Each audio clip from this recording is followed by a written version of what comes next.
Hi hello నమస్తే అందరు ఎట్లున్నారు బాగున్నారా? సో నేను ఈరోజు మీ ముందు తీసుకొచ్చిన వీడియో పావ్ బాజీ బేసిక్గా మనం ఎక్కడ అంటే గప్చుప్ సెంటర్లో కానీ ఇంకా చాట్ సెంటర్లో కానీ అంటే రెండు ఒకటే అనుకో అక్కడక్కడ తినేవాళ్ళం. సో మేము బయటనే తినేవాళ్ళం ఎప్పుడైనా కానీ అది ఇంట్లో ఒకసారి ట్రై చేద్దామని అంటే నేను ఎప్పుడు ట్రై చేయలేదు.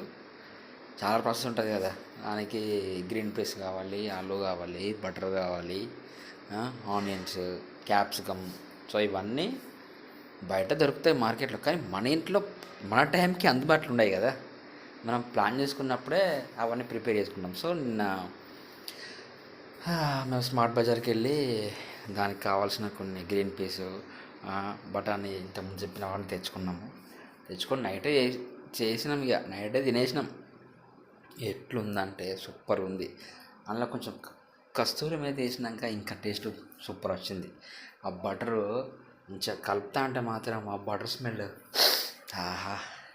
అంటే బేసిక్గా నాకు బటర్ స్మెల్ నచ్చది, కానీ అంటే తినడం మాత్రం తింటా, కానీ చాలా తక్కువ.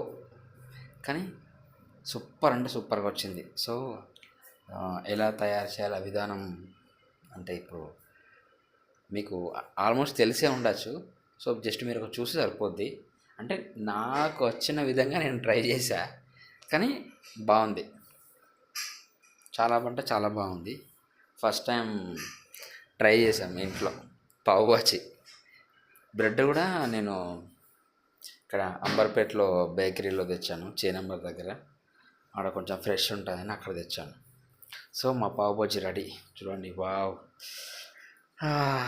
ఆనియన్స్తోని బ్రెడ్ అలా ముంచుకొని తింటే నా సామిరంగా కిరాక్. Thank you.